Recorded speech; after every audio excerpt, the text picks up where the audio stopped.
তখন কাবার গিলাফ ধরেও যদি বলেন আস্তাগফিরুল্লাহ, জীবনও মাফ হবে না। মাফ হওয়ার একটা পদ্ধতি আছে, যে মানুষগুলোর ক্ষতি করে দিলেন জীবনের, এদের এই জীবনের ক্ষতিপূরণ দেওয়া লাগবে। আমি আশা করছি আমার কথার ইঙ্গিতে আপনি বুঝেছেন যে কি ক্ষমা কি করে চাওয়া লাগে। অপরাধ করেছেন একজনের কাছে আর মাফ চাচ্ছেন আপনি আর একজনের কাছে।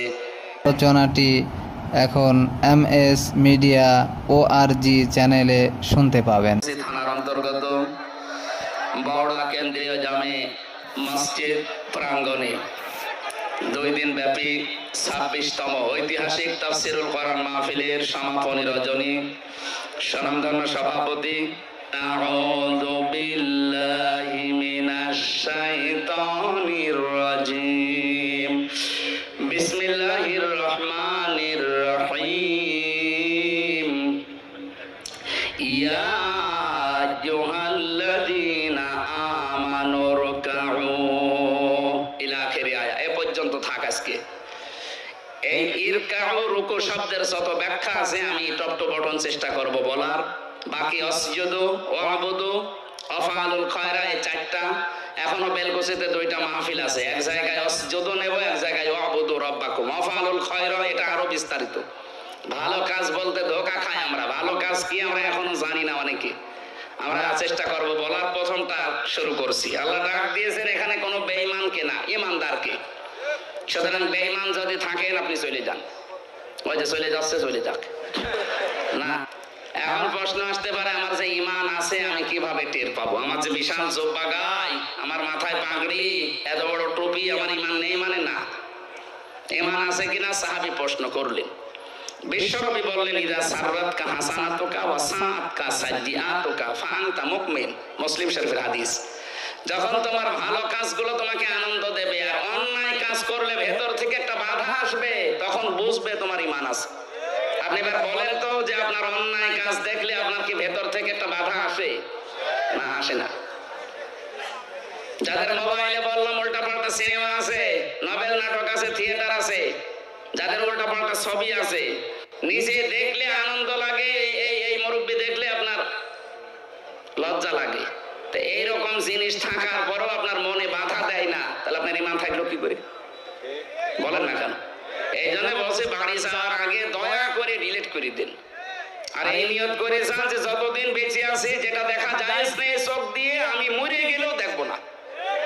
কথা বলেন না কেন? এটা শুধু আপনার, আমার দরকার নেই। আমি সহ যারাই আছি অন্তত এই গোনা থেকে, চোখের এই গোনা থেকে আমরা আজকে মোবাইলটাকে পবিত্র রাখি। আমার এর ভেতরে আন্তর্জাতিক স্কলার যারা, বিশেষ করে ডক্টর নোমান আলী খান, ডক্টর জাকির নায়েক, আর আমার খুব বাংলাদেশের সাইয়্যেদ কামাল উদ্দিন জাফরি হাফিজাহুল্লাহ, ওনার লেকচার আছে। বাকিটা আমার মেয়ের কয়েকটা ছবি আছে, অন্য কিছু আর নেই। আর আপনার মোবাইলে খালি পরিমণের ছবি। এরকম মোবাইল দেশে নেই। বাড়ি যাওয়ার আগে ডিলিট করে দেবেন। ভালো কাজ যাদের আনন্দ লাগে না, অন্যায় দেখলে যাদের ভেতর থেকে একটা বাধা আসে না, ওর জুব্বা যত বড় হোক, ও যত বেলা জিকির করুক, ওর ঈমান নেই। আমি আশা করি এই ছোট্ট কথা আপনি বুঝে ফেলেছেন। এবার আল্লাহ ঈমানদারকে ডাক দিয়ে ঘোষণা দিচ্ছেন ইরকাউ, রুকু করো। রুকু করো এই শব্দ বললে আমরা বুঝি এভাবে মাথা ঝোঁকানো না। রুকু শব্দের প্রধানত 2টা।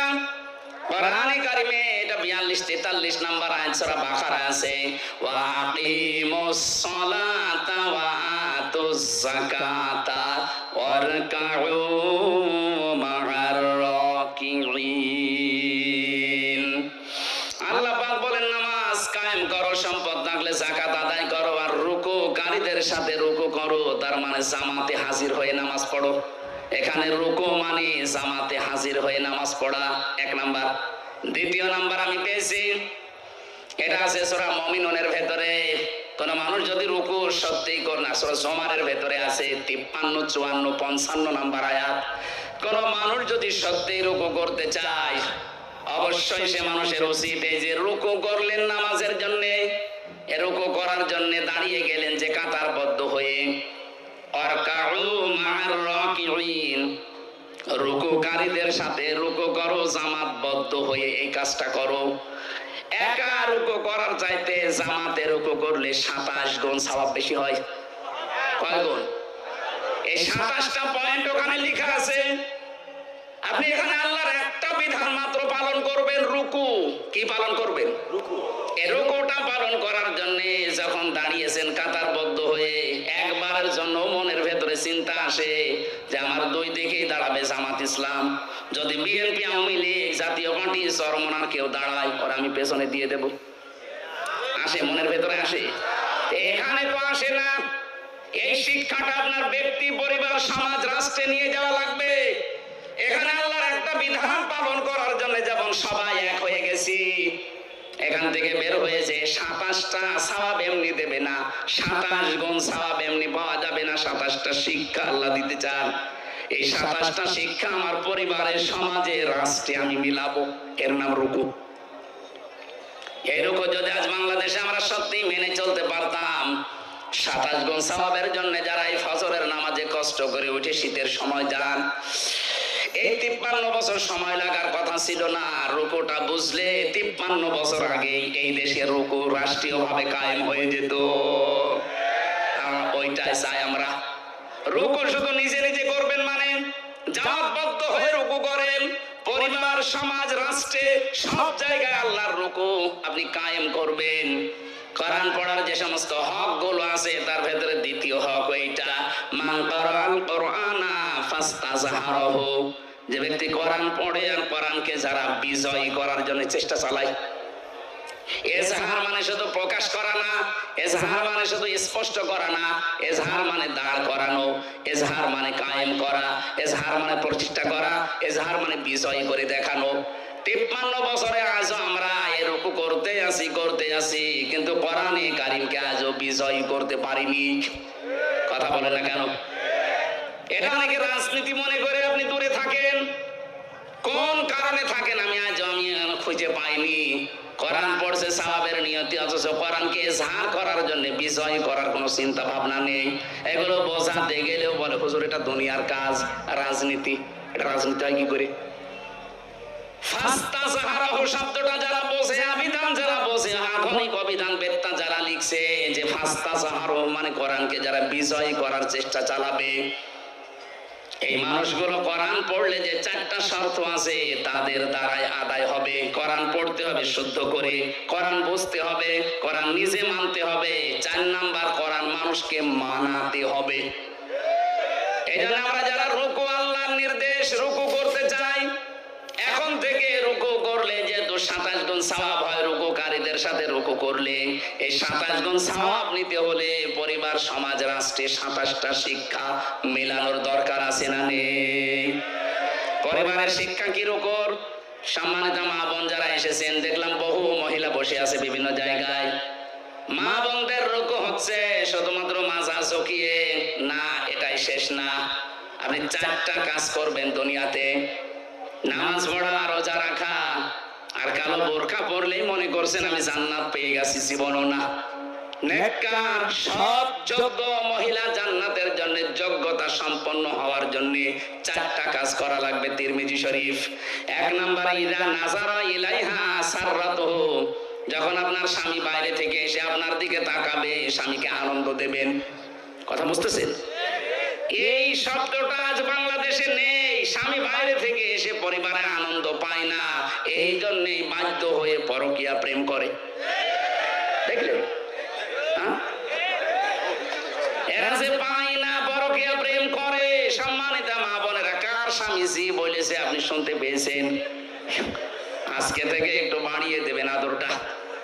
2 নম্বরে, ওয়াইদা গাবা আনহা হাফিজাতুহু।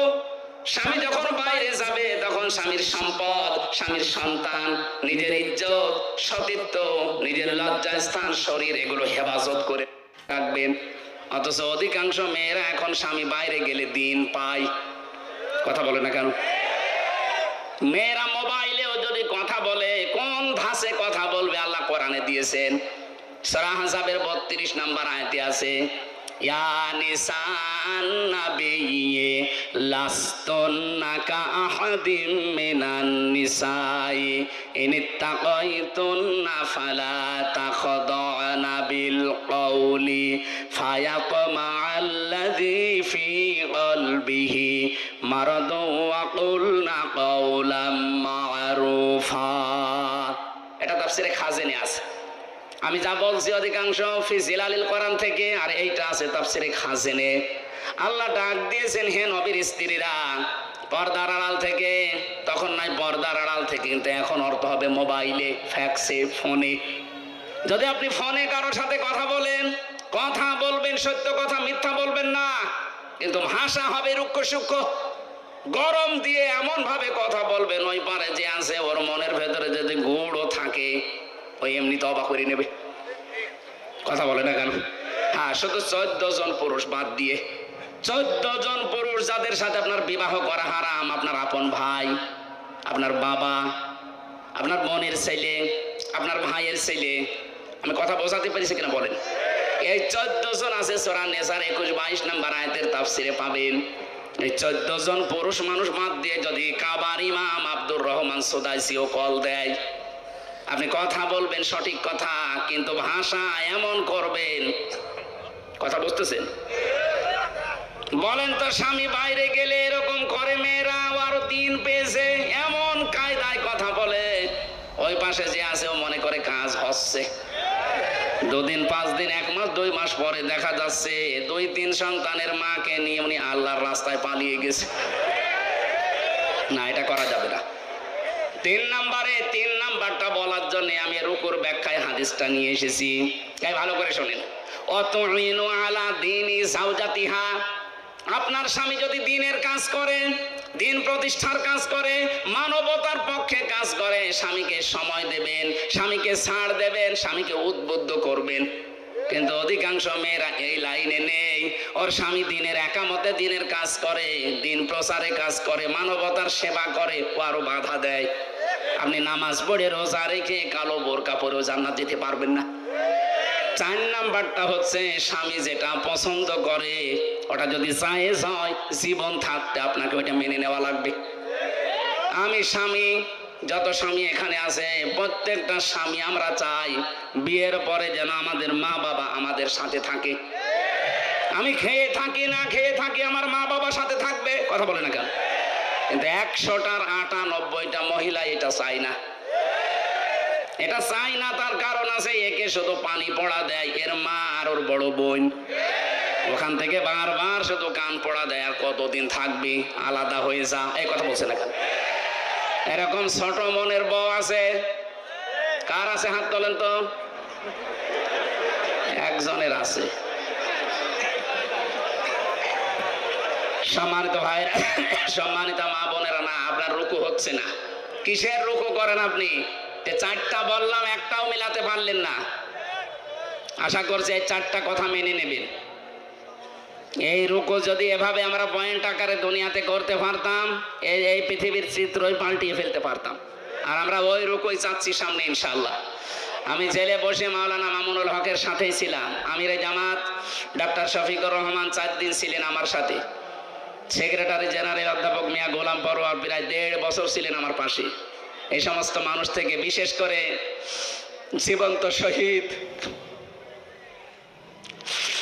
এটিএম আজহারুল ইসলাম, এই মানুষটাকে আমি 3টা বছর, উনি ছিলেন ফাঁসির কন্ডেম ছেলে, মাঝে মাঝে আদর করে আমাকে বই পাঠাতেন, প্রোডাক্টিভ মুসলিম, মধ্যম পন্থা, এমন এমন সুন্দর সুন্দর বই। ওনার কাছে প্রায় 150-র উপরে বই আছে। আমাকে বলতেন, হামজা আমি তো বাইরে যেতে পারি না, তুমি যদি যেতে পারো এই কথাগুলো জাতিকে পড়ে পড়ে শোনাবা। আমি আয়াত থেকে মধ্যম পন্থা, প্রোডাক্টিভ মুসলিমের উপরে, বিশেষ করে মুক্তিপণ, এই আয়াতের উপরে আমি সাবজেক্ট বানিয়েছি। সামনে সময় আসবে ইনশাল্লাহ আমরা বলবো। এই যে ওয়াসজুদু ওয়াবুদু ওয়াফআলুল খায়রা, প্রত্যেকটা শব্দ চিন্তা ভাবনা, প্রতিটি শব্দের ভেতরে লক্ষ লক্ষ কথা আছে।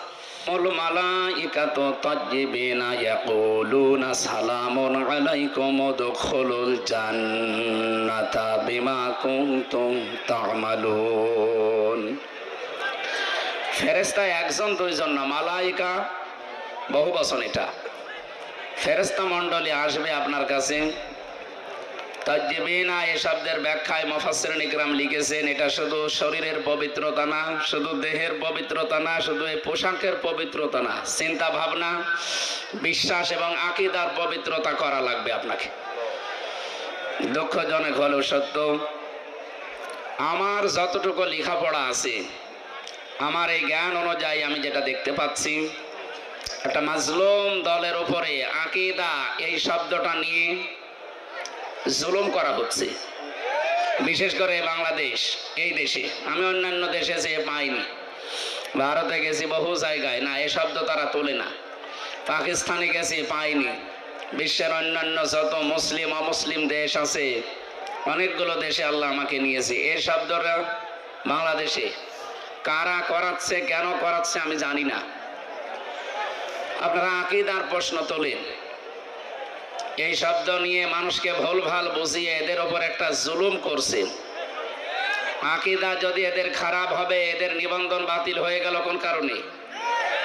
এদের আকীদা তো ওইটা, কোরআনে কারিমে আল্লাহ আন্নাল কুওয়াতা লিল্লাহি জামিআ দিয়েছেন, সব ক্ষমতার উৎসকে বাংলাদেশ জামাত ইসলামী। এটা রাজনৈতিক মঞ্চ না, কিন্তু একটা বিষয় পরিষ্কার করার জন্য বলছি।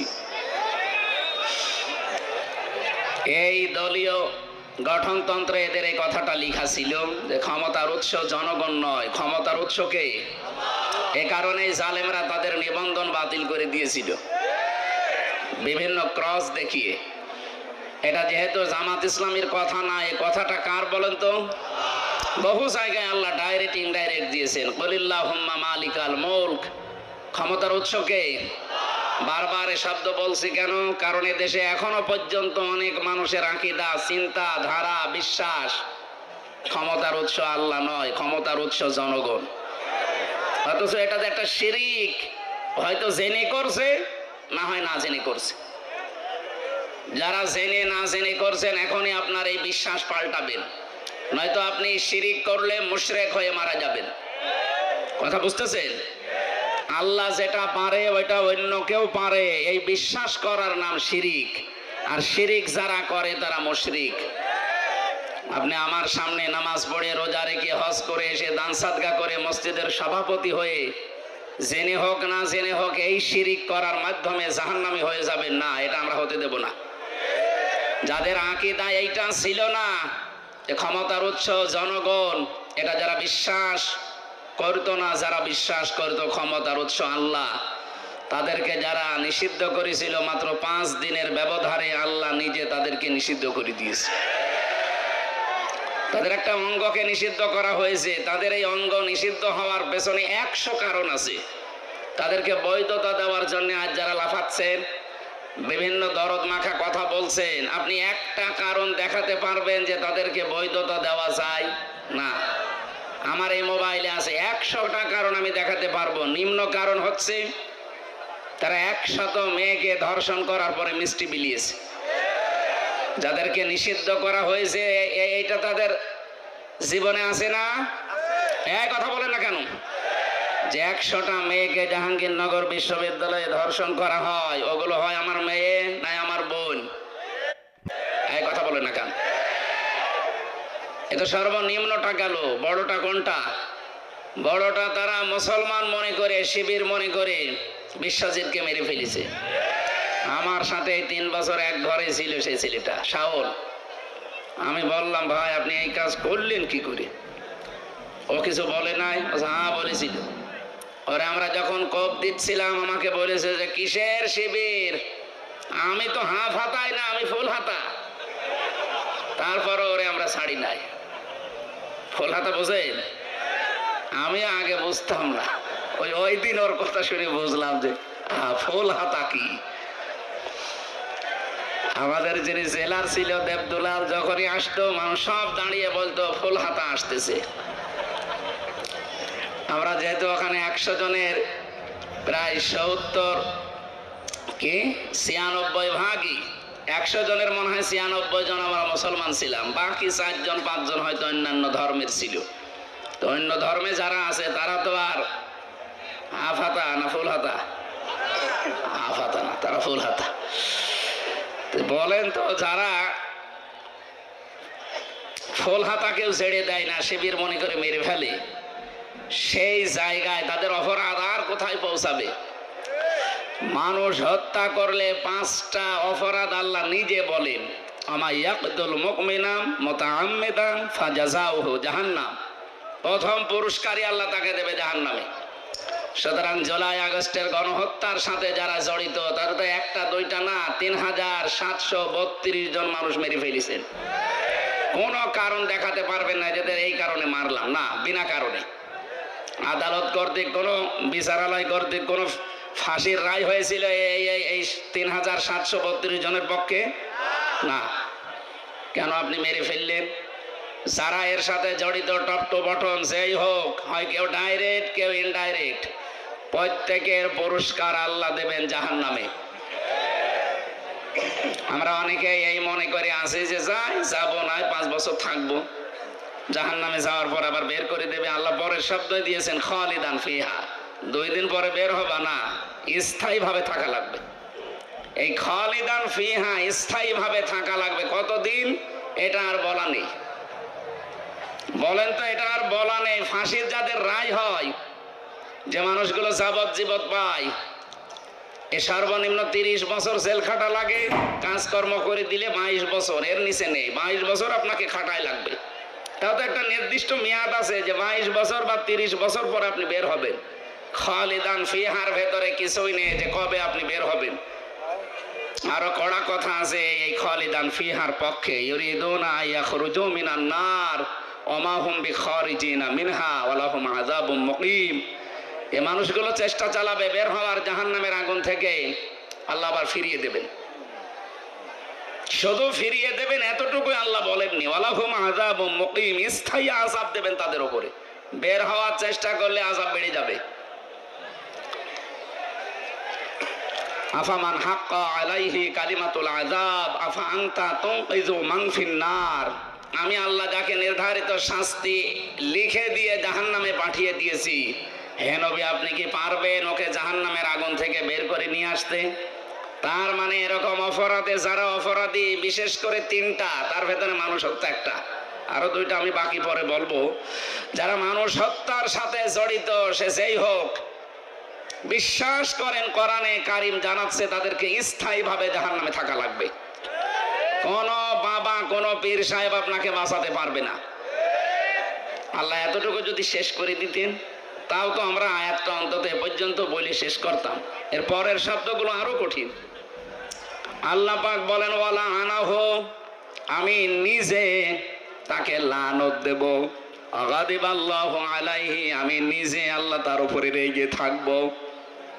ওয়াদালাহু আযাবাম মুহিনা আযাবান আযীমা, যন্ত্রণাদায়ক শাস্তি আমি আল্লাহ তার জন্য রেডি করে রাখলাম। জোরে বলেন নাউজুবিল্লাহ। আমার আফসোস হয় তাদের জন্য যারা ইচ্ছাই হোক অনিচ্ছাই হোক এই মানুষ হত্যার সাথে যারা জড়িত ছিলেন। পৃথিবীর বিষয়টা বলছি এই কারণে, এখন এদের যদি বিচার করা না হয়, আগামীতে যারা চেয়ারে বসবে এরা আরো বেপরোয়া হবে। এই জন্য 165টার উপরে মামলা হয়েছে, যারা পালিয়ে গেছে 2 বোন একসাথে, তাদের নামে আমরা চাই যে ট্রাইব্যুনাল গঠন হয়েছে খুব তাড়াতাড়ি ডক্টর মোহাম্মদ ইউনূসের মাধ্যমে খুব তাড়াতাড়ি বিচারটা শেষ করেন।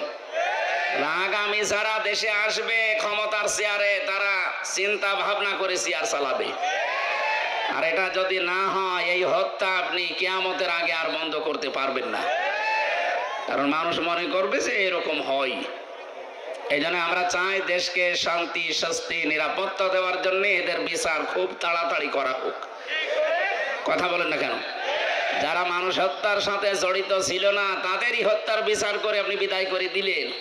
আর যারা সরাসরি বিচার করার জন্য একেবারে উপযুক্ত, আপনি নিজের জ্ঞান থেকে একেবারে বিবেক দিয়ে বলেন, যাদের বিচার করা হয়েছিল মানুষ হত্যার দায়ে, ধর্ষণের দায়ে, সাক্ষী ছিল না, সোনা সাক্ষী ছিল। জন্ম নিয়েছে 75-এ, সাক্ষী দিয়েছে 71-এ, এরকম ছিল না? কিন্তু এখন যাদের বিচারের জন্য আন্তর্জাতিক অপরাধ ট্রাইব্যুনাল সাজানো হয়েছে, একটারও সোনা সাক্ষী লাগবে না, সব দেখা সাক্ষী। এমন হাজারো প্রমাণ হাতে নিয়ে ঘুরতেছে বাংলাদেশের বহু মানুষ। শুধু ডাকবেন পিপিলিকার মতো চলে যাবে। এজন্য আমরা চাই আগামী বাংলাদেশ নিরাপদ। যদি আমরা উপহার দিতে চাই, যে নিরাপত্তা দিতে চাই, এই হত্যার সাথে যারা জড়িত খুব তাড়াতাড়ি তাদের বিচার করে এটা ক্লোজ করেন। এই কথা বলেন না কেন? আগামী কিয়ামত পর্যন্ত এই দেশে আর বিনা কারণে কাউকে কেউ হত্যা করার জন্য সাহস পাবে না। আমার প্রথম শব্দ ছিল এ কোরআনে কারিমের মাহফিলে যারা আমরা এসেছি, আজকে কষ্ট স্বীকার করে যারা বসে আছি, অবশ্যই কিছু নিয়ে আজকে যাব। তেলাওয়াত কি তো আয়াতে অনেক তথ্য আছে, আমরা চিন্তা ভাবনা করে তাফসীর আকারে কথা বলবো ইনশাআল্লাহ।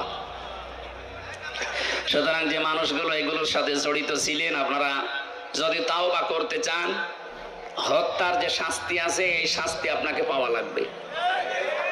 কি অনেকে এখন দেখছে বিভিন্ন দেশে বিভিন্ন জায়গায় যে তাওবা করছে, বলছে আস্তাগফিরুল্লাহ, ভুল হয়ে গেছে, আমাদের আবার ফিরিয়ে নিয়ে আসেন, আমরা এবার একেবারে ভালো হয়ে যাব। আমার মনে হচ্ছে কিয়ামত কায়েম হয়ে গেছে, কিয়ামতের ময়দানে কিছু মানুষ এই কথা বলবে, লাআল্লি আমালু সালিহান ফিমা তারাকতু কাল্লা। আল্লাহ পাক বলেন ওই সময় আমাকে বলবে, মাবুদ আমাদেরকে আরেকটু সময় দাও, এবার যদি দুনিয়ায় যেতে পারি একেবারে ভালো মানুষ হয়ে যাব। আল্লাহ বলেন কাল্লা, কখনো না। ইন্নাহা কাইলুন, এটা তো তোর কথার কথা, এরকম বহু কথা এই 15.5 বছরে বলেছিলি। এখন যারা বলছেন আমাদেরকে ফিরিয়ে নিয়ে আসেন, আমরা ভালো হয়ে যাব, এ কথা যে আপনারা বলবেন এটা 1500 বছর আগে কোরআন জানিয়েছে। সুতরাং আপনার মুখের কথার কোনো বিশ্বাস নেই। আমরা চাই যে যে অপরাধের সাথে জড়িত তার শাস্তি হয়ে সে পবিত্র হোক। সুতরাং আস্তাগফিরুল্লাহ হবে না, অপরাধ যার কাছে ক্ষমা চাবেন তার কাছে। আর এর নিয়ম হচ্ছে যার যে অপরাধ করে ক্ষতি করেছেন ওই ক্ষতিপূরণ তাকে দেবেন, তার কাছে একেবারে বিনম্র হয়ে মাপ চাবেন। সে যদি মন থেকে ক্ষমা করে দেয় আপনি এদেশের বৈধ নাগরিক, নয়তো আপনাকে বৈধতা দেওয়ার বুদ্ধি আমাদের কাছে নেই। সাহাবী একজন এসেছে, মহিলা, ডাক দিয়ে বলে, হে রাসূল আমি জেনা করেছি, আপনি আমাকে মুক্ত করেন। নবীজি বলেন এ কথা কাউকে বলবা না, যাও। ও আবার সামনে এসে বলে, হে রাসূল আমি জেনা করেছি। নবীজি বললেন এ কথা কাউকে বলবা না, যাও। ও আবার সামনে এসে বলে, হে রাসূল আমি জেনা করেছি, আপনি আমারে মুক্ত করেন, এ পাপ থেকে আমি মুক্তি পেতে চাই। কারণ আমি কোরআনের আয়াত জানি, ওয়াল্লাযীনা লা ইয়াদউনা মা'আল্লাহি ইলাহান আখারা ইলা আখিরি আয়াত। সূরা ফুরকানের 68 নম্বর আয়াতের প্রথম অংশে আছে, পৃথিবীতে যারা 3টা অপরাধ করবে এদের শাস্তি আল্লাহ ডবল করে দিবে। 1 নম্বরে আল্লাহকে যারা ডাকে, পাশাপাশি অন্য কাউকে যারা ডাকে। এই কোন দিকে তাকাচ্ছেন? এদিকে তাকিয়ে থাকেন, আমি কিন্তু একটু পরে জিজ্ঞাসা করবো আপনাকে। যে 3টা পাপের শাস্তি আল্লাহ ডবল বললেন, ইদাফ লাহুল আযাব ইয়াউমাল কিয়ামাহ, কিয়ামতে আল্লাহ ডবল করে শাস্তি দেবেন। তার প্রথম পাপ আল্লাহকে ডাকে, মা আল্লাহি ইলাহান আখার, অন্য কাউকে তার সাথে জুড়ে দেয়। আর এটা বাংলাদেশে বেশি, যদিও রাজশাহী, খুলনা এ সমস্ত বিভাগগুলোতে এখনো অত জোরার অভাবে শুরু হয়নি, এগুলো চট্টগ্রাম সিলেট বিভাগে চলছে। ওরা দেখবেন আল্লাহকে ডাকে কিছুক্ষণ, এরপরে আলী বাবা, শাহ আলী বাবা, কেল্লা বাবা, ফতে বাবা। কোথায় পেয়েছেন আপনি? কিসের ফতে বাবা? রাসূলুল্লাহর নামে জিকির করা জায়েজ নেই, নবীজির নামে শুধু দরুদ পড়া জায়েজ আছে, জিকির করা জায়েজ আছে কার নামে? আরো জোরে বলেন, ওয়ালিল্লাহিল আসমাউল হুসনা ফাদউহু বিহা ওয়াযারুল্লাযীনা ইলহিদুনা ফি আসমাই। সূরা আরাফের 180 নম্বর আয়াতের প্রথম অংশে আছে, আমার অনেক নাম আছে সুন্দর সুন্দর, যে নামে পারো ডাকো, কিন্তু সাবধান আমার নামকে ইলহাদ করবা না, পরিবর্তন করে দিবা না, আমার নামকে উলট পালট করে ডাকবা না। এই ঘোষণা কার? এটা রেকর্ড হচ্ছে, সারা দেশে কালকে যাবে। আমি সবাইকে সামনে নিয়ে বলছি, আজকে থেকে আল্লাহর সাথে অন্য কাউকে আপনি আর ডাকবেন না, সে সেই হোক। এতে যত বড় সুন্নি হোক, আপনাকে যদি বুঝ দেয় যে না এ বাবার মাধ্যমে ইসলাম পেয়েছি এই জন্য ডাকা লাগবে, কিসের বাবা? এ পৃথিবীতে ইসলাম এসেছে যার মাধ্যমে আমাদের নবী মুহাম্মদ রাসূলুল্লাহ, তার নামেও তো জিকির করা জায়েজ নেই। আর আপনার বাবা, কোরআনে কারিমে আল্লাহ নিজে জানালেন আল্লাহর সাথে অন্য কাউকে যদি কেউ ডাকে তার শাস্তি হবে কয়টা? আরো জোরে। সুতরাং আমার যে তাহেরি ভাইয়ের মতো যেন আল্লাহ আল্লাহ করার পরে কেল্লা বাবা, ফতে বাবা জীবনও ডাকবেন না। ভ্রান্ত ধারণায় আছে তারা। এখন যদি বলেন ওনারা আয়াত পড়েনি, আয়াত তো আমিও পড়েছি। উনি এইভাবে যদি বুঝতেন যে মা আল্লাহি ইলাহান আখারা, আল্লাহর সাথে অন্য কাউকে আছে, বলেন তো। দ্বিতীয় নম্বর তো এতক্ষণ বললাম যে মানুষ হত্যা করলে তার শাস্তি ডবল হয়। 3 নম্বরে ওয়ালা ইয়াজনুন, জেনা করা যাবে না। জেনা আছে না নেই দেশে?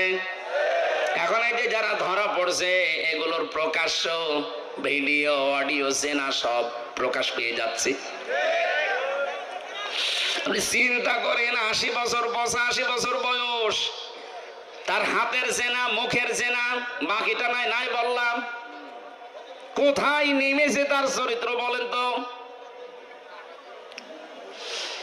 জেনা থেকে বাঁচার জন্য একটা ঔষধ বলছি, যেহেতু সবার জীবনে যৌবন আছে, আসতে পারে এরকম।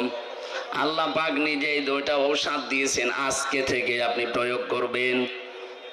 সূরা নূর 30 নম্বর আয়াত, কুল্লিল মুমিনিনা ইয়াগুযু মিন আবসারিহিম ওয়া ইয়াহফাযু ফুরুজাহুম যালিকা আযকা লাহুম ইন্নাল্লাহা খাবীরুম বিমা ইয়াসনাউন। আমি যুবক মানুষ, আমি সহ যত মানুষ এখানে আছি, এই শাস্তি কিন্তু ডবল হবে যদি জেনা আপনার জীবনে থাকে। 1 নম্বরে, হে নবী আপনি মুমিন না পুরুষদেরকে বলেন তারা যেন চক্ষুনি নিম্নগামী করে রাখে পরনারী থেকে। তাহলে আজকে থেকে ঔষধটা অ্যাপ্লাই করবেন। পরনারী দেখলেই চোখ নিম্নগামী হয়ে যাবে, সে যত সুন্দরী হোক আর কালো হোক। কথা বলেন না কেন? 2 নম্বর, ওয়াহফাযু ফুরুজাহুম, তাদের লজ্জা স্থানকে তারা যেন হেফাজত করে। এই 2টা কাজ যদি আপনি করতে পারেন, যালিকা আযকা লাহুম, এইটাই সবচাইতে পবিত্র পন্থা। আপনাকে বাকিটা আল্লাহ করবে। আমি সহ যারা আছি আজকে থেকে পরনারী, সে মোবাইলে দেখেন, কম্পিউটারে দেখেন, আর চোখের সামনে দেখেন, যেখানেই দেখবেন চোখ নিম্নগামী হবে না, আরো খুলে রাখবেন। বলেন। সুতরাং এই মুহূর্তে যাদের মোবাইলে এরকম কিছু আছে যেটা দেখলে আনন্দ লাগে, অন্য কেউ দেখলে লজ্জা লাগে, এই মুহূর্তে ডিলিট করা লাগবে। এরকম কোন মহিলার ছবি, ড্যান্স, অর্ধ উলঙ্গ, উলঙ্গ যে সিনেমাগুলো যা আছে, যার কাছে যা আছে এই মুহূর্তে ডিলিট করেন। করেন তাড়াতাড়ি করেন, 30 সেকেন্ড সময় দিলাম, নেন। না ওয়াজ কিসের? ওয়াজ শুনতে এসেছে, এক্ষুনি আমল করা শুরু করা লাগবে। অন্তত এখন যদি লজ্জায় কেউ নাও করেন, বাড়ি যাওয়ার সময়, বাড়ি যাওয়ার আগে সব ডিলিট করে বাড়ি যাবেন। কারা কারা হাত তোলেন তো? এই দেখেন উল্টা পাল্টা লোক এখানে আছে, আমি জানি।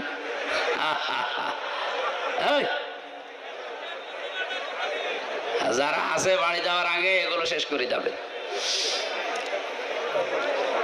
জেনা থেকে বাঁচা এটা আল্লাহর রহমত ছাড়া সম্ভব না, বিশেষ করে আমাদের যে জামানা চলছে এখন, তো প্রত্যেকটা জায়গা জেনা দিয়ে পরিপূর্ণ করে দিয়েছে, বিশেষ করে 15.5 বছরে যা করেছিল। কথা বলেন ঠিক কিনা? জাতিকে আমাদের বাঁচাতে হবে।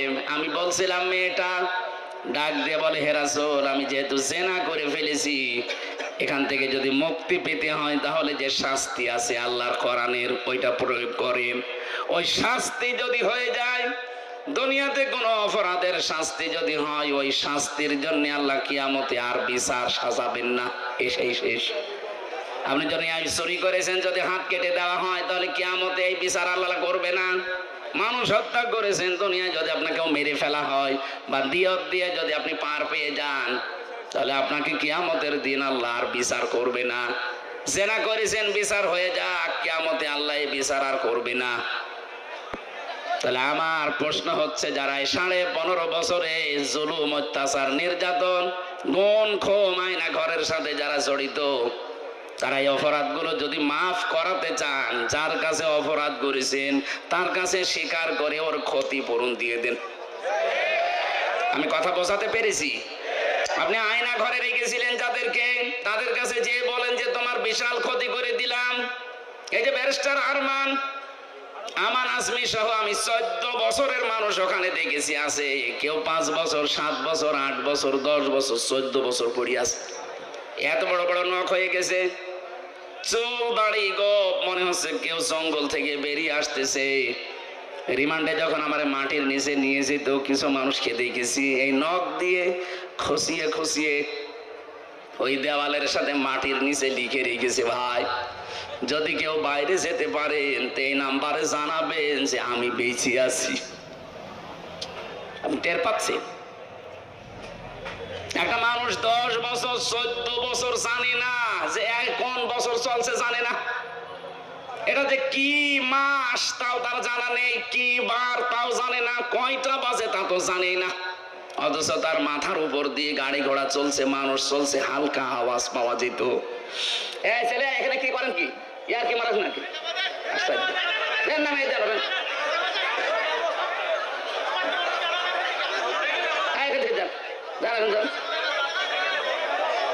আবার দাঁড়িয়ে আছে কোন কারণে?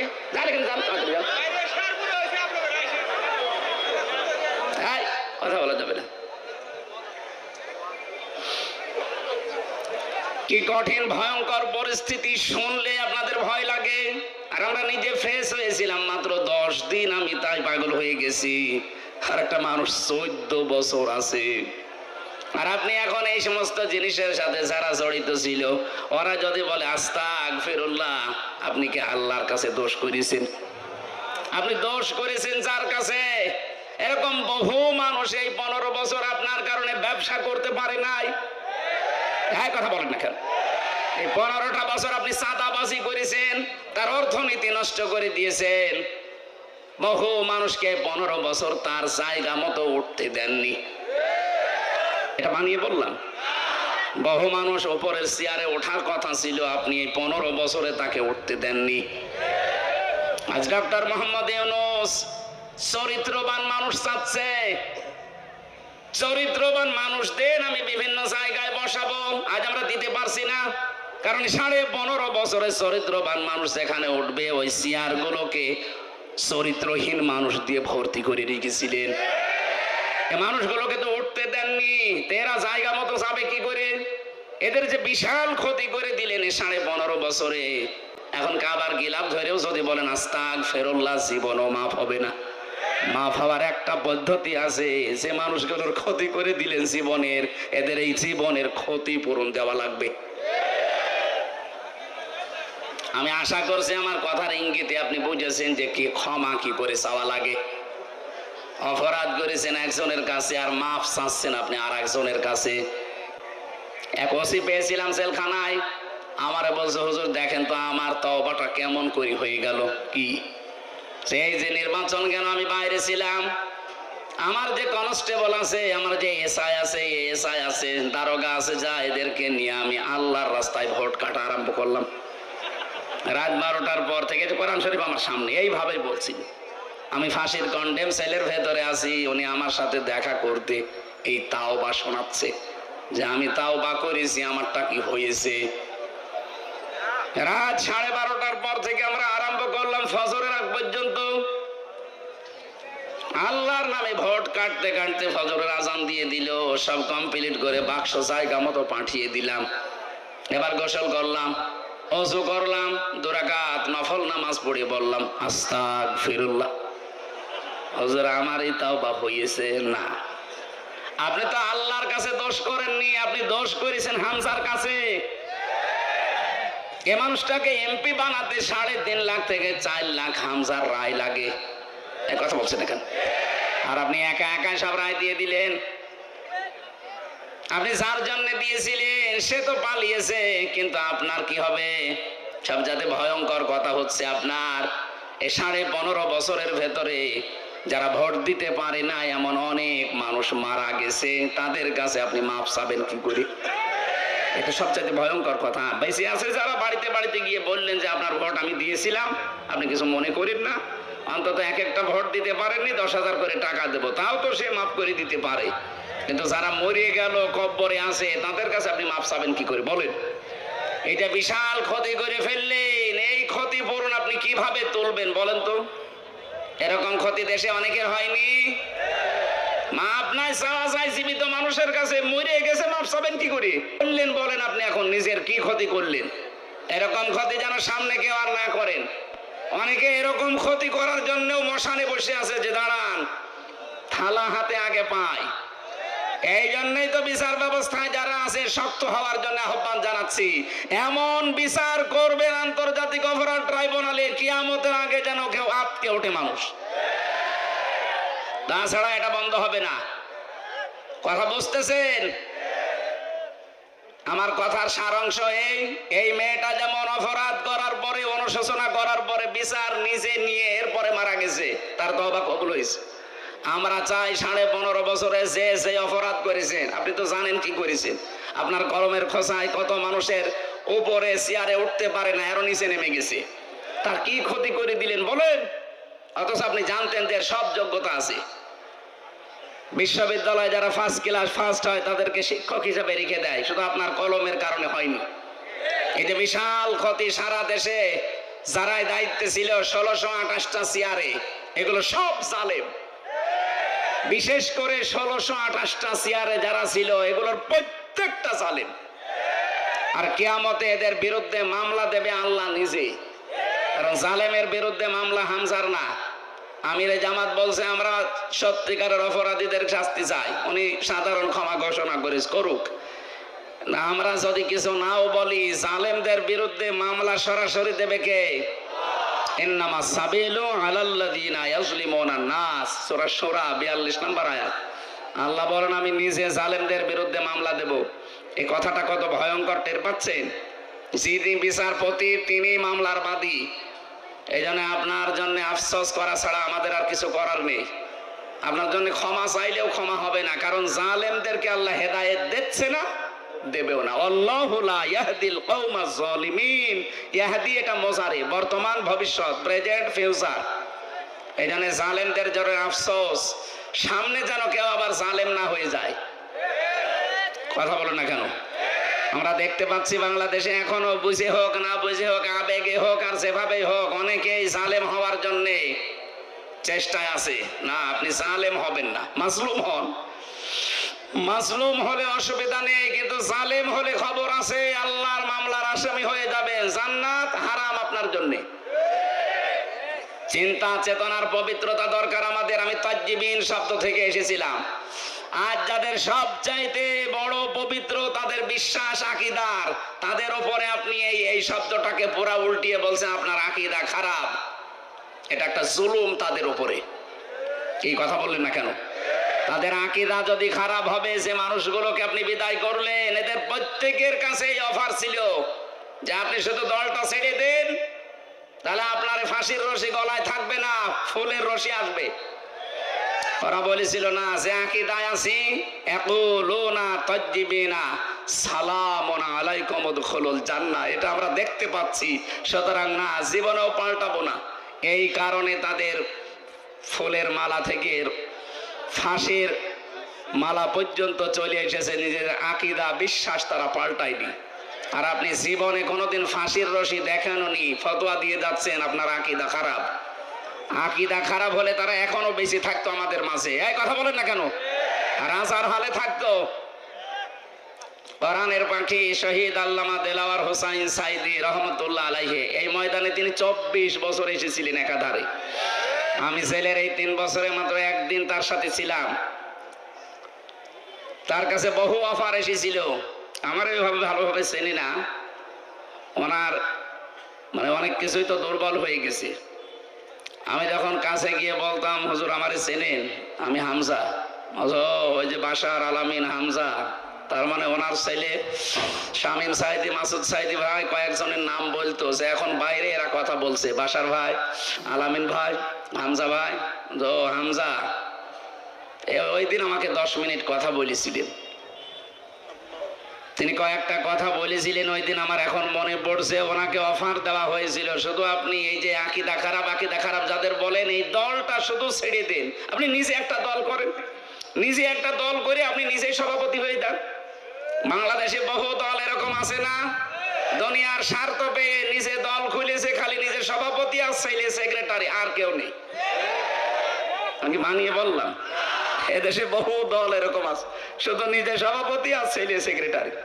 বাংলাদেশের একটা লোকও নেই। উনি যদি নিজেও এই দলটা খুলে সভাপতি হতেন, নিজের সভাপতি ছেলে সেক্রেটারি না, লক্ষ লক্ষ মানুষ পেতেন। সে বুঝে হোক আর না বুঝে হোক, এই কথা বলেন না কেন? কিন্তু আকীদা খারাপ, এই জিকির করে করে এদের ওপর আপনি জুলুম করছেন, আপনি থামবেন। আমি জানি আপনার পরিবর্তন হবে না, কারণ আপনার অন্তরে মোহর মারা। যারা নির্দোষ মানুষের উপরে কোনো দোষ চাপিয়ে দেয়, ভালোভাবে শুনবেন, যারা নির্দোষ মানুষের উপরে কোনো দোষ চাপিয়ে দেয়, সে যেন নিজে প্রকাশ্য পাপের বোঝা বহন করে ঘুরে বেড়ায়। সুতরাং বাংলাদেশে বহু আলেম ওলামা, বহু আল্লামা এরকম বাংলা শিক্ষিত মানুষের প্রতি, এই যে সোহেল ভাই জীবনে মাদ্রাসায় পড়িছে, এরকম একটা বাংলা শিক্ষিত মানুষদের আকীদার উপরে আপনি আন্দাজে মিথ্যা তহমত দিয়ে দিলেন যে ওর আকীদা ভালো না।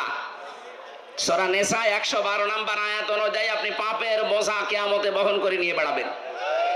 হ্যাঁ, দুনিয়াতে আল্লাহ শাস্তি আপনাকে দেবে, ওই ব্যবস্থা এখন আল্লাহ করছে না। তাই ইমাম আহমদ ইবনে হাম্বলের জামানায় আমরা দেখেছিলাম, কিতাবে পড়েছি, 2 মহিলা, একজন মারা যাওয়ার পরে আরেকজন এসে লাশ ধোয়াতে গিয়ে এই হাত আটকিয়ে গেছে তার রানের উপরে। কয়েক ঘন্টা পর্যন্ত আর নড়াচড়া নেই, হাত তুলতে পারে না। এলাকার যিনি ইমাম তাকে বলছে কি করা যায়।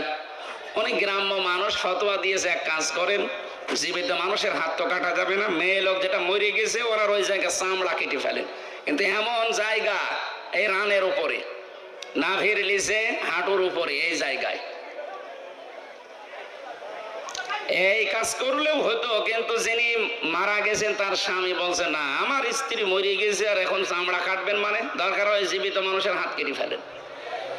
জীবিত মানুষের স্বামী যে আচ্ছা কি বলেন, আমরা আসলাম উপকার করার জন্য, আর এখন আমাদেরই আপনি ক্ষতি করবেন? না, আমার স্ত্রী ভালো মানুষ, নেককার মানুষ, আমি আমার স্ত্রীর হাত কাটতে দেব না।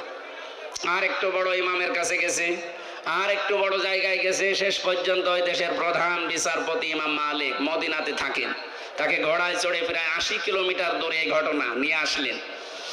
ইমাম মালিক পর্দার আড়াল থেকে জিজ্ঞাসা করলেন, আমি ঘটনা বলার জন্য না, 2টা শিক্ষা দেওয়ার জন্য, খুব খেয়াল করে শুনবেন, আমাদের এখানে বহু মানুষের এরকম গোনা হচ্ছে, তাই বলছি। ইমাম মালিক জিজ্ঞাসা করলেন, মেয়ে কি করেছো বলো? মেয়েটা বলে, ইমাম আমি কিচ্ছু করি নাই, আপনি আমাকে বাঁচান। ইমাম বলে, হ্যাঁ আমি বাঁচাতে পারি, যা যা হয়েছে তাই তাই তোমাকে সত্যি বলা লাগবে। বলে, হ্যাঁ আমি সব বলবো, বলো। আমি আসলাম বাড়ি থেকে, মেয়েটাকে চাদর দিয়ে চারদিকে ঘিরে নেওয়া আছে, তার প্রসাব পায়খানা পরিষ্কার করিয়ে আমি শুধু রানের ওপরে হাত দেওয়ার সময় একটা মন্তব্য করেছিলাম। মন্তব্যটা এই, মারা যাওয়ার কিছুদিন আগে একটা পুরুষের সাথে বাড়িতে ঢুকতে দেখেছিলাম আমি, কিন্তু পুরুষটা কে এটা আমি ধারণায় আমার আসে নাই, চিন্তায় আসে নাই। পরবর্তীতে এই যে হাত লেগে যাওয়ার পর যখন সব দিকে হইচই পড়ে গেছে, তখন তার ছেলে আর স্বামীকে জিজ্ঞাসা করা হয়েছে যে এই কাজটা আমি করে ফেলেছি। আমি কিন্তু একটা ধারণা করেছিলাম এই মহিলার উপরে। কিছুদিন আগে, খুব বেশি হলো আজকে থেকে 7 দিন আগে, একটা পুরুষের সাথে তাকে আমি বাড়িতে প্রবেশ করতে দেখেছি। আমি ধারণা করেছিলাম তোমার উপরে তো ফিটফাট ভালোই লাগে, ভেতরে চরিত্র এত খারাপ এ পুরুষের সাথে, অথচ ওইটা ছিল তার আপন ভাইয়ের ছেলে। ভাইয়ের ছেলে তার জন্য কি হয় বলেন তো? ফুফু। কি হয়? 14 জন পুরুষের সাথে একজন মহিলার দেখা করা যায় যাচ্ছে, তার ভেতরে এইটা একটা। এই কথা বলেন না কেন? 14 জন পুরুষের সাথে একজন মহিলার দেখা করা যায় যাচ্ছে, তার ভেতরে এইটা একটা। নিজের আপন ভাইয়ের ছেলে, আপন বোনের ছেলে, এদের সাথে দেখা করা ফুফুর জন্য, খালার জন্য জায়েজ নেই? বলেন বলেন। তা আমি তো পর পুরুষ মনে করে আন্দাজে ধারণা করেছি নিক্ষেপ করার কারণে আমার মনে হয় আল্লাহ হাত আটকিয়ে দিয়েছে।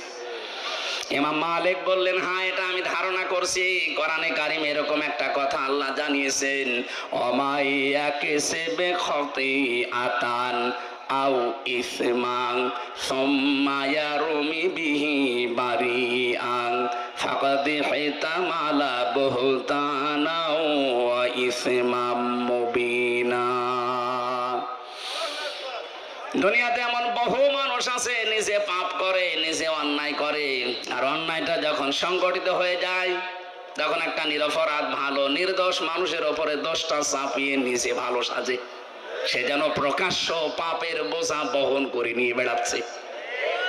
আমার তো আয়াত পড়ার পরে মনে হচ্ছে বাংলাদেশে বিশেষ করে 15.5 বছরে বহু মানুষ এই আয়াতের সাথে 100% মিলে যাচ্ছে। নিজে অন্যায় করে, নিজে রাতের বেলা গাছ কাটে, নিজে রাতের বেলা গাড়িতে আগুন লাগায়, আর ভালো মানুষের ওপরে দোষটা চাপিয়ে তাকে ধরিয়ে দেয়। কথা বলে না কেন? ভালো মানুষ ঘুমিয়ে আছে ঘরে, চোখ খুলে দেখছি থানার হাজতে, কি গো তুই গাছ কেটেছিস? কখন? স্বপ্নে। কথা বলছে না। এটা হয়েছে না বানিয়ে বললাম? কখন কাটলাম? আমি তো ঘরে ঘুমিয়েছিলাম, ওই ঘুমের ভেতরে স্বপ্নে। এই জন্য মামলা ওরকম স্বপ্নের মামলা, গায়েবী মামলা। এক একজনের নামে 300, 500, 550 পর্যন্ত মামলা দেখেছি। সত্যি মামলা হলে 5টার বেশি তো দিতে পারেন না। 550 মামলা কিভাবে দিলেন? ওই স্বপ্নে। কি করেছেন বলেন তো আপনি? এই 3 বছরে বহু মানুষ আমাকে এসে বলছে, হুজুর আমার মামলা 313টা। মনে হচ্ছে বদরের সাহাবীদের উনি পুষিয়ে ফেলিস। ইমাম মালিক ডাক দিয়ে বললেন, আল্লাহর বান্দি, তুমি যে অপরাধ করেছো, এই যে আন্দাজে একটা নিরপরাধ মানুষের ওপরে এটা নিক্ষেপ করার কারণে তুমি পাপের বোঝা বহন করে এখন নিয়ে বেড়াচ্ছ, আল্লাহ আটকিয়েছে এই কারণে। হ্যাঁ, তোমাকে মুক্তি দিতে পারি, 2টা শর্ত মানা লাগবে। কোরআনে কারীম জানাচ্ছে, ওয়াল্লাযীনা ইয়ারমুনাল মুহসানাতি সুম্মা লাম ইয়াতু বিআরবা'াতি শুহাদা ফাজলিদুহুম সামানিনা জালদা জালদাতাও ওয়ালা তাকবালু লাহুম শাহাদাতান আবাদা ওয়া উলাইকা হুমুল ফাসিকুন। সূরা নূরের 4 নম্বর আয়াতে আল্লাহ 2টা তথ্য দিয়েছেন। আল্লাযীনা ইয়ারমুনাল মুহসানাত, যারা নেককার সতী সাধবী নারীর উপরে জেনার তহমত লাগায়, অপবাদ দেয় ব্যভিচারের, সুম্মা লাম ইয়াতু বিআরবা'াতি শুহাদা, 4 জন সাক্ষী জোগাড় করতে পারে না। আল্লাহ বলেন, ফাজিলিদুহুম সামানিনা জালদা, তাদের প্রথম শাস্তি 80টা বেত মারা লাগবে। 2 নম্বরে ওয়ালা তাকবালু লাহুম শাহাদাতান আবাদা, কখনো তাদের সাক্ষী আর এই দুনিয়ায় গ্রহণ করা হবে না। তুমি যেহেতু অপরাধ করেই ফেলেছো বিনা কারণে, একটা নিরপরাধ নেককার মহিলার উপরে জেনার এই তহমত লাগিয়েছো ধারণার মাধ্যমে, সুতরাং তোমাকে 2টা, 1 নম্বরে 4 জন সাক্ষী জোগাড় করা লাগবে। কোথায় পাবে? সাক্ষী আছে? নেই। এটা যখন নেই তোমার 2য় নম্বর। 1ম নম্বর সাক্ষী যখন নেই, তাহলে এই শাস্তি পাওয়া লাগবে। আর দুনিয়ায় যতদিন বেঁচে আছো কোনোদিন তোমার সাক্ষী গ্রহণ করা হবে না। বাংলাদেশে আয়াতটা যদি সংসদে কায়েম থাকতো, আল্লাহর কসম এদেশের বহু মিথ্যা মামলা এমনি মিটে যেত, কারণ সাক্ষী জোগাড় করতে পারতেন না। 2 নম্বরে যারা সাক্ষী ঠিক পর্যন্ত দিতে পারবে না, এই মানুষগুলোর কোনোদিন তাদের পক্ষে আর সাক্ষী দেওয়া বৈধ নেই, জায়েজ নেই। তাদের সাক্ষী আর গ্রহণ করা হতো না। আমার মামলার যারা আয়ু ছিল বলেন তো, এই কয়েকদিন আগে আমার মামলা সব খারিজ হয়ে গেছে। আদালত কর্তৃক প্রমাণিত যে আমি নির্দোষ, আমার কোনো দোষ নেই। তাহলে বিনা কারণে মামলার আয়ু থেকে যারা পালিয়েছে 2 মন মিলে ওনাদের পর্যন্ত এই মামলা শুনলাম, একেবারে পর্যন্ত টপ টু বটন যারা জড়িত। এ মিথ্যা মামলা দিয়ে আমাকে 3টা বছর নষ্ট করে দিলেন জীবন থেকে। কথা বলেন না কেন? শুধু আমাকেই তো শেষ করেননি, আমার পরিবারটা, আমার 2টা মেয়ে, স্ত্রী, মা বাবা, আরো আমার হিতাকাঙ্ক্ষী যারা এ মানুষগুলোকেও কষ্ট দিয়েছেন। এ দেশে কোরআনের জন্য আমাকে যারাই ভালোবাসতো সবাই কষ্ট পেয়েছে 3 বছর। তাহলে এই কাজটা যারা করলেন, আপনি তো সাক্ষী একটা জোগাড় করতে পারেননি। যাদের নাম দিয়েছিলেন সাক্ষীতে, আগস্টের 5 তারিখের পরে তারা বলছে ওগুলো সাক্ষী না, আমরা দেব না, আমরা মানি না। টাকা পেয়েছিলেন, টাকা খেয়ে শোধ। সাক্ষী তারা তো দিল না, মামলা খারিজ হয়ে গেল। এমনকি ওই দিন আমি দেখেছি, আমি আদালতে নিজে দাঁড়িয়েছিলাম, জজ সাহেব এগুলো দেখার পরে বলছে কি দেখে বিচার করবো, তো কোনো মাল নেই, যান সব খারিজ করে দিলাম। মনে মনে বলছিলাম যে স্যার এই 3 বছর তো মামলা আপনার কাছে ছিল, তখন তো বলেননি মাল নেই, হঠাৎ করে এখন বলছেন যে মাল নেই। উনি এই কথাই আমাকে বলতো, হুজুর কিছু করার নেই, হাত বাঁধা ছিল। কথা বলছেন এখন? এতদিন পর্যন্ত হাত বাঁধা ছিল, এই জন্য কিছুই বলতে পারি না। এখন হাত খোলা আছে, যা আসবে এরকম কিছু পাইলে আমি খারিজ করে দেব। ওই দিন আমাদের একবারে 9 জনকে মামলা থেকে অব্যাহত দিয়ে দিয়েছে।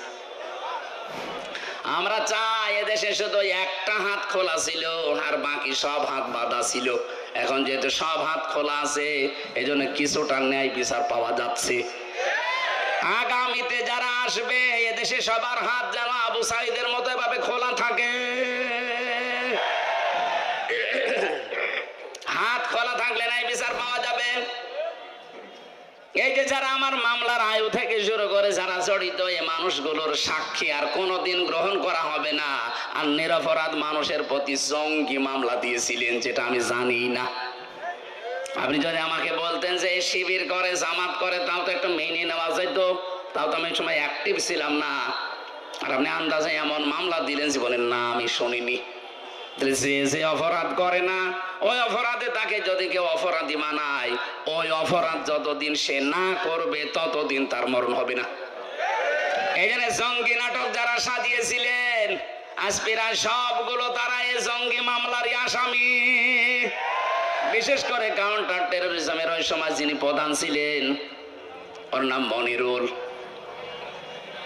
এই জঙ্গি শব্দটাকে পুঁজি করে দেশে বহু মানুষকে মাটির নিচে নিয়েছে, বহু মানুষকে জীবিত অবস্থায় চান কবজ করে ফেলেছে।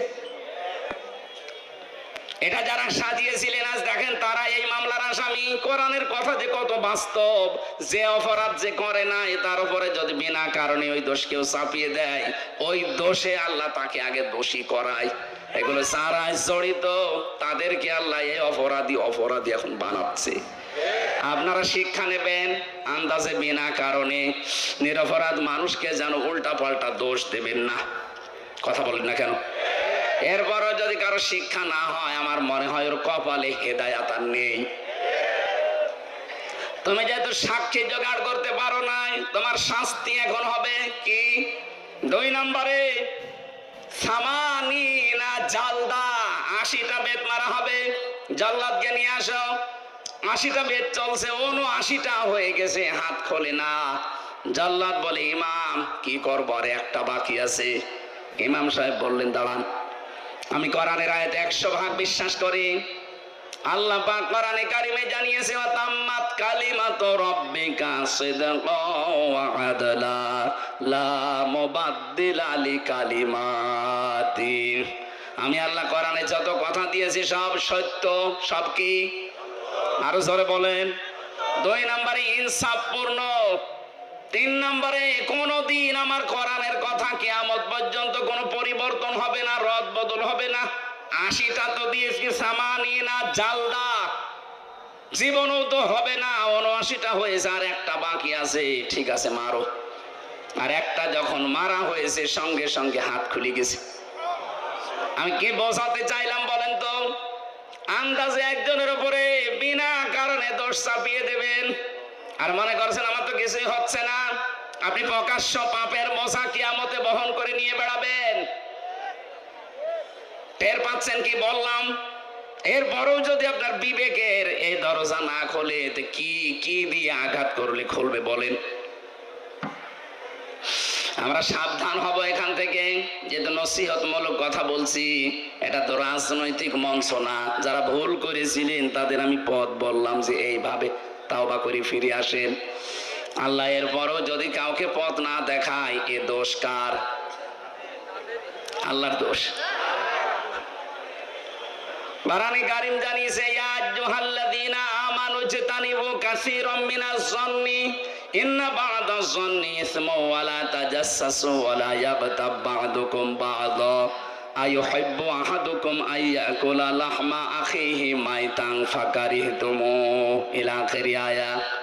হে পৃথিবীর মানুষেরা, যারা ঈমানের দাবি করো তাদেরকে বলছি, আন্দাজে ধারণা করা থেকে বিরত থাকবা। আর এইটা করে করে আমাদের জীবনটাই 15.5 বছরে বিষিয়ে তুলেছিল। আন্দাজে ধারণা করত। এ ধারণা করা যে গোনার কাজ। তোমরা একে অন্যের পেছনে লেগে থাকবা না, এর কথা ওর কাছে লাগাবা না। এই যে দোষ চর্চা করা, মানুষের পেছনে লেগে থাকা, ফেসবুকে দেখতে পাচ্ছি এটা নিয়ে যুদ্ধ চলছে। এটা বন্ধ হওয়া দরকার। আপনি এমন এমন মানুষের পেছনে আন্দাজে দোষ চর্চা করেন, লেগে থাকেন, জানেন ওই লোকটার ভেতরের অবস্থা জানেন, আন্দাজে একটা মিথ্যা যে ছড়িয়ে দিলেন, আপনার কারণে ওর সম্মান নষ্ট হয়। কথা বলেন না কেন? এটা ফেসবুকে আজ দেখতে পাওয়া যাচ্ছে না? আন্দাজে একজন মানুষের পেছনে এমন লাগা লাগে মনে হয় ও সব জানে, অথচ ওর পেটে বোম মারবে, ও কিছু বলতে পারবে না। আশা করছি এই গোনা থেকে আপনি মুক্ত হবেন এক্ষুনি। সঠিক না জেনে আন্দাজে কোনো কথা বলবেন না। আমি এর আগে কিছু বলে ফেলেছিলাম, আমি তওবা করে নিয়েছি। না, আমি মিথ্যা বলিনি, আমি ভুল তথ্য মিস্টেক হওয়ার কারণে বলে ফেলেছিলাম। তাও আমার নিজের কথা না, আমাকে বলা হয়েছিল, আমি যাচাই না করে বলেছিলাম। এই জন্য যাচাই না করে বললে যে ক্ষতি হয়ে যায়, এটা আমি টের পেয়েছি। এই যে ফারুকের কথাটা বলেছিলাম, এটা আমার কথা না। বগুড়াতে ওই দিন স্টেজে ওঠার আগে কওমি মাদ্রাসা মহাতামিম, উনি আমাকে মোটরসাইকেলে নিয়ে যাচ্ছিলেন স্টেজে দিনের বেলায়। ওই সময় আমাকে ওঠার আগে বললেন যে কিছুক্ষণ আগে ফারুকি কট খেয়েছে আর আসিফ মাহমুদ স্যার ওই জায়গায় ইন হয়েছে। ওনার কথাটা আমি আসলে যাচাই করার সময় পাইনি। ওখানে আর 1.5-2 মিনিট পরে আমি স্টেজে, এই জন্য বলে ফেলেছিলাম, এটা ঠিক হয়নি। এরকম আরো যে তথ্যগুলো বিভ্রাটের কারণে, যে যাচাই বাছাই না করে যেগুলো বলেছি, ওগুলো আমি জাতির কাছে স্বীকার করছি, ক্ষমা চাচ্ছি। বাকি যেগুলো কোরআন হাদিস থেকে তথ্য দিয়েছি, একটা তথ্য আমার জানা মতে অন্তত ভুল হয়নি। জেনারেল কিছু কথা হয়তো গড়মিল হতে পারে, মিথ্যা না, মিস্টেক হতে পারে। মিথ্যা আমি বলিনি কোনো তথ্য। কোরআনে কারিম তো প্রশ্নই আসে না, হাদিসেরও প্রশ্ন আসে না। জেনারেল যে কথা, বাংলা কথা কিছু বলা হয়, এর ভেতরে হয়তো যাদের কাছে শুনেছি এই মানুষগুলো ওই রকম গ্রহণযোগ্যতা সম্পন্ন মানুষ না। এই জন্য আমি জাতির কাছে এটা রেকর্ড হচ্ছে। ভুল করলে স্বীকার করা এটা দোষের কিছু না। এই কথা বলেন না কেন? এটা আমি কোরআনের পাখির কাছে শেষ শব্দ শুনেছিলাম যে ভুল কিছু করলে স্বীকার করবা, এর দ্বারা সম্মান আরো বাড়বে। কিন্তু আমাদের চরিত্র, বাংলাদেশের মানুষের ভুল করলে স্বীকার করা তো দূরের কথা, আরো বৃদ্ধি বাড়ে। এই কথা বলেন না কেন? এখনো পর্যন্ত যারা এই 5 আগস্টের সাথে জড়িত, এত বড় গণহত্যার সাথে, এখনো অনেকে স্বীকার করতে রাজি না। স্বীকার করেন, আপনি অনুশোচনা করেন, অনুতপ্ত হয়ে বলেন যে না, ভুল হয়ে গেছে, শাস্তি যা আছে দিন। তাহলে শাস্তি যা আছে, 165টা মামলা হয়েছে। আমার 2 মামলায় যদি 3 বছর হয়, 165টা মামলা তোমার তো মিথ্যা ছিল, আর আপনার জেনুইন মামলা। কথা বলেন না কেন? ডক্টর ইউনূস কয়েকদিন আগে ঘোষণা দেয়নি যে শুধু 5 আগস্টের বিচার না, 2006 থেকে 28 অক্টোবর থেকে শুরু করে 24-এর 5 আগস্ট পর্যন্ত যা হয়েছে সব বিচার আমরা করব। আর আমরা মামলা আমরা দেখতে পাচ্ছি এইভাবে মামলা হয়েছে। সুতরাং 165টা মামলার যদি 1.5 বছর করেও শাস্তি হয়, তাহলে কতদিন হতে পারে আপনি বলেন? আমার মনে হয় আপনি কব্বরে চলে যাবেন, এরপরে আবার জীবিত হবেন, এরপরে আবার কব্বরে যাবেন। আমি মকিম গাছিকে পেয়েছিলাম জেলখানায়, বললাম ভাই কয় বছর আপনার জেল? বলছে 160 বছর। 160 বছর ওর জেল, ওর হায়াত আছে অতদিন। ও কব্বরে চলে যাবে না, আবার জীবিত হবে, আবার জেলে যাবে, তারপরও শোধ হবে কিনা আল্লাহ জানে। তা আপনি যা করেছেন যদি সত্যি অনুশোচনা আসে আপনার ভেতরে। আমি যেমন ভুল করেছিলাম আমি স্বীকার করলাম, আপনি ভুল করেছেন, বলেন যে হ্যাঁ এই যে 3000 2000 কে 3732 জন মানুষ হত্যার সাথে আমি জড়িত, আমার নির্দেশে 6 সাল থেকে আরম্ভ হয়েছে, বলেন না কেন, অসুবিধা কি? কারণ আপনি তো বলেছিলেন লোকে বইটা নিয়ে আসো, এরা তো আর এমনি যেতে চায়নি, আপনি বলেছিলেন এরা নিয়ে গেছে, আপনি হুকুমের আসামি, এই কথা বলছেন না কেন? এটাকে আমি মিথ্যা বলছি না সত্য? এটা একেবারে পানির মতো স্বচ্ছ দেখা যাচ্ছে। এক হিন্দু ড্রাইভারকে পেয়েছিলাম ওই 7 সালে 6 সালের এই ঘটনার পরে। এখান থেকে যাচ্ছিলাম সিরাজগঞ্জ গোল চত্বর থেকে, মাহফিল ছিল আমার এই যে রায়গঞ্জ না রায়পুর আছে, তখন বাসে আসতাম, তখন কেবল দাখিল পরীক্ষা দিয়ে আলেমে পড়ি, এই সময় ওই ছোটখাটো মিলাদ পড়তাম। আমারে নিয়ে বাসে তুলে দিল, বাসের গাড়ির ড্রাইভার এই যে নাটোর রোডে, এই বনপাড়ার এই রোডে যাওয়ার সময় রাস্তার মাঝে একটা কুকুর মরিয়ে পড়ে আছে, কুকুরের উপর দিয়ে না দিয়ে বাম দিয়ে দিল, গাড়ি ঝাঁকি দিয়েছে। ড্রাইভারকে বললাম আপনি এমন করলেন, এক্ষুনি তো উল্টিয়ে যেত। আমার বলছে দেখছেন একটা কুকুর মরিয়ে পড়ে আছে, আমি আবার ডবল করে চাকা দেবো, আমার বিবেক নেই। আমি বললাম আরে ভাই তো মরা কুকুর, একে মেরে ফেললে কি আর না মারলে কি? ড্রাইভার আমার দিকে ঘুরে বলছো হুজুর আপনি কি আসলে হুজুর নাকি বেশ ধরেছেন? আপনি কেমন হুজুর, দেখছেন যে মরা কুকুর পড়ে আছে, আমি ডবল করে গাড়ির চাকা চালাবো, আমার বিবেক নেই? হ্যাঁ। আপনার নাম কি? সুব্রত।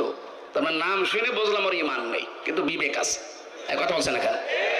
ওর গায়ে থাবা দিয়ে বলেছিলাম যে ভাই আপনার ইমান নেই কিন্তু আপনার বিবেক আছে, যে মরা জিনিস আপনি আর ডবল করে মারলেন না। অথচ গত বছরে, এটা 7 সাল, গত বছরে 6 সালের অক্টোবরের 28 তারিখে আমার জসিম ভাইকে ওরা মেরে ফেলার পরে লাশের উপরে ডান্স দিয়েছে। এদেরকে মানুষ বলা যায়? এখনো পর্যন্ত যারা বলছেন না কি হয়েছে কি হয়েছে, আপনার উপরে তো হয়নি। ওই জসিম যদি আপনার বাবা হইতো আপনি টের পেতেন। কথা বলেন না কেন? যার কাছে যে অপরাধ আমরা করি তার কাছে যে স্বীকার করব, অনুশোচনা করব, অনুতপ্ত হব, এটা আমাদের আদি পিতা করেছিলেন, এই জন্য সে মাপ পেয়েছেন। শয়তান করে না, এই জন্য সে মাপও পায় না। হযরত আদম আলাইহিস সালাম বলেছিলেন রব্বানা যালামনা আনফুসানা, হে আল্লাহ আমার ভুল হয়ে গেছে, আমি জুলুম করে ফেলেছি, তুমি যদি আমার উপরে রহমত নাজিল না করো, আমাকে যদি মাফ না করো, তাহলে আমি ক্ষতিগ্রস্ত হয়ে যাব। অন্যায় করার পরে স্বীকার করা, আফসোস করা, অনুশোচনা করা, অনুতপ্ত হওয়া, এটা আদম আলাইহিস সালামের খাসলত। কথা বলেন না কেন? আর অন্যায় করার পরে স্বীকার না করে আর্গুমেন্ট পেশ করা শয়তানের খাসলত। ও বলেছিল আনা খায়রুম মিনহু খালাকতানি মিন নার ওয়া খালাকতাহু মিন তিন, যে আমি একে সেজদা দেব মানে আমি আগুনের তৈরি আর ওটা মাটির তৈরি, আমার ভেতরে পাওয়ার আছে, শক্তি আছে, আমি সব জ্বালিয়ে দিতে পারি, আর ও তো মাটি উপরে থাকে, ও তো ক্ষমতাই নেই। শয়তান অহংকার করেছিল ক্ষমতার, পাওয়ারের, কিসের? বলেন বলেন। তাহলে শয়তান যদি ক্ষমতার অহংকার করার কারণে আল্লাহর কাছে 2টা জিনিস থেকে চির বঞ্চিত হয়েছে, 1 নম্বরে শয়তান কোনোদিন ক্ষমা পাবে না, 2 নম্বরে শয়তান কোনোদিন জান্নাত পাবে না। এই 15.5 বছরে যারা ক্ষমতার দম্ভ দেখিয়েছেন, যারা ক্ষমতার দম্ভ দেখিয়েছিলেন, বলেন তো এই শয়তানের সাথে মিলে যাচ্ছে কিনা? আমি কোরআনে কারিমে একটা আয়াত পেয়েছি, আল্লাহ পাক বলেন ফাতিলকা বুয়ুতুহুম খাওবিয়াতাম বিমা যালামু, আল্লাহ যেন হাত দিয়ে দেখাচ্ছে, হে নবী ওই যে ওই ঘরের দিকে তাকান, ফাতিলকা বুয়ুতুহুম খাওবিয়াতাম বিমা যালামু ইন্না ফি যালিকা লাআয়াতাল লিকাওমি ইয়ালামুন। এটা সূরা নমলের ভেতরে আছে, 52 নম্বর আয়াত। আপনি একটু তাকান না কেন? আমি হাত দিয়ে দেখাচ্ছি, ওই যে ওই ঘর, যে ঘরে বসে জালেমরা দুর্বিসন্ধি করত। আজ সারা বাংলাদেশের 64 জেলার অবস্থা এক, যেখানে যেখানে জালেমরা দুর্বিসন্ধি করেছে ইসলামপন্থী মানুষদের বিরুদ্ধে, এই ঘরগুলো আজ আল্লাহ উজাড় গৃহ বানিয়ে দিয়েছে। টিয়ার খবর বলছি, সারা দেশের অবস্থায় কিন্তু একই। আপনি তাকান, এই ঘরগুলো আজ আল্লাহ মনে হচ্ছে হাত দিয়ে দেখাচ্ছে, ওই দেখ হানিফের ঘরের দিকে তাকা, টয়লেট বানিয়ে দিয়েছে, জাতীয় টয়লেট। আবু জাহেলের বাড়ি বানিয়েছিল আন্তর্জাতিক টয়লেট, এখানে তো আর আন্তর্জাতিক মানুষ আসে না, এই জন্য এটা বানিয়েছে জাতীয় টয়লেট। ইনোর বাড়ি বানিয়ে দিয়েছে জাতীয় টয়লেট। শুধু ওর বাড়ি না, ওর চেহারা পর্যন্ত মানুষ এখন পচা ডিম মারছে। এই কথা বলেন না কেন? এর চাইতে আল্লাহ কি দেখাবে আর বলেন তো? এটা তো কুষ্টিয়ার খবর বললাম, বাকি জেলাতে এর চাইতেও খারাপ অবস্থা, বিশেষ করে ঢাকা। এত জাঁকজমকপূর্ণ ছিল, কালকেই দেখলাম পেপারে, এত জাঁকজমকপূর্ণ ছিল যে জায়গাটা শুধু যেতে পারলে অনেকে চুমা খেত, সেই জায়গাটা এখন উজাড় গৃহ হয়ে গেছে। এই 3 মাসের ভেতরে সেই জায়গা মনে হচ্ছে শয়তান বাস করে। আপনি যেতে দেন এভাবে, আর কিছুদিন ওই জায়গাটা আমার মনে হয় আবু জেহেলের বাড়ির মতো আন্তর্জাতিক টয়লেট হয়ে যেতে পারে। কাবা শরীফ যখন তাওয়াফ করছিলাম 16 সালে, হঠাৎ আমি উপরে আসলাম, দেখে আমার পেটে ব্যথা করছে। এক পুলিশকে ডাক দিয়ে বললাম, ভাই আমি তো এতক্ষণ ভালোই ছিলাম, আমার নিজের ভাষা না ওর ভাষা দিয়ে, যে এখন আমার পেটে ব্যথা করছে, কারণ কি? পুলিশ আমারে বলছে, ইয়া হাজি ওল হজ্জা তাই না বিলাদুকা। ও হাজি, দেশ কোথায়? যেহেতু মেন বাংলাদেশ, বাংলাদেশ থেকে এসেছে। আমার বলছে, আপনি জানেন না এটা কোন জায়গা? না তো। আবু জেহেলের বাড়ি, আপনি এখনো পায়খানা না করে দাঁড়িয়ে আছেন, তাড়াতাড়ি করেন। আল্লাহ সত্যি ওর কথা মতো যে কাজ করে দেখে আমার পেটের ব্যথা ভালো হয়ে গেছে।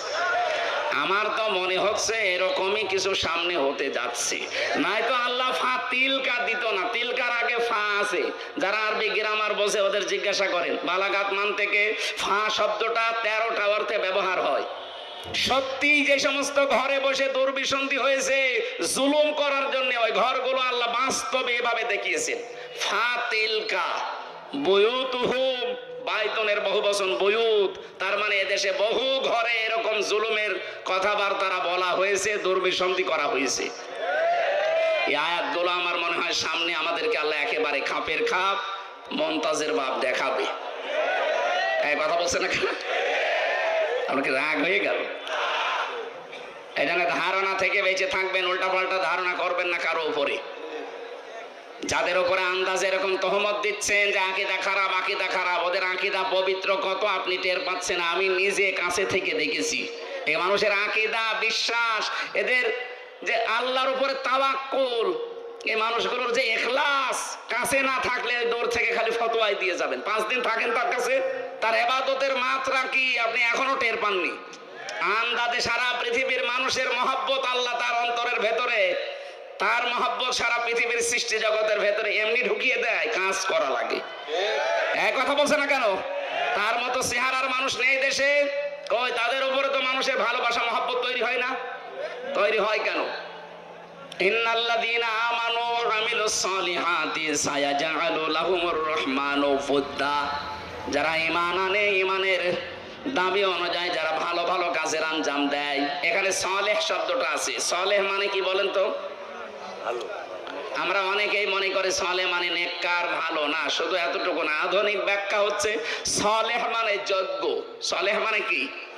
এই বাংলাদেশের সত্যিকার অর্থে যারা ঈমান এনেছে, ঈমানের দাবি অনুযায়ী তারা এমন সালেহ, এমন যোগ্যতা সম্পন্ন মানুষ তৈরি করতে চাচ্ছে যারা এই দেশটা চালাতে পারে।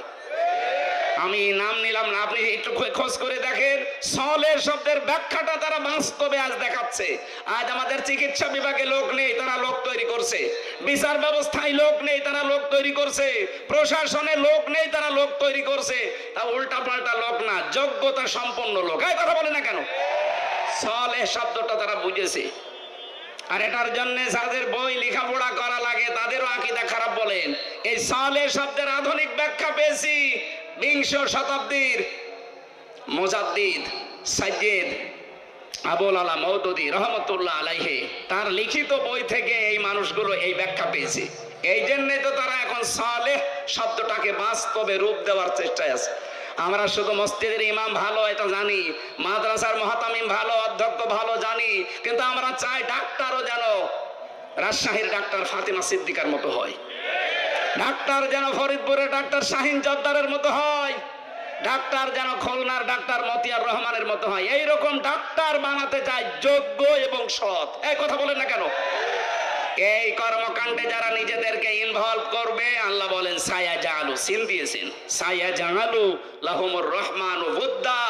সৃষ্টি জগতের ভেতর একটা মহব্বত আমি আল্লাহ তার প্রতি তৈরি করে দেব। আমি তো বাস্তবে তাই দেখতে পাচ্ছি।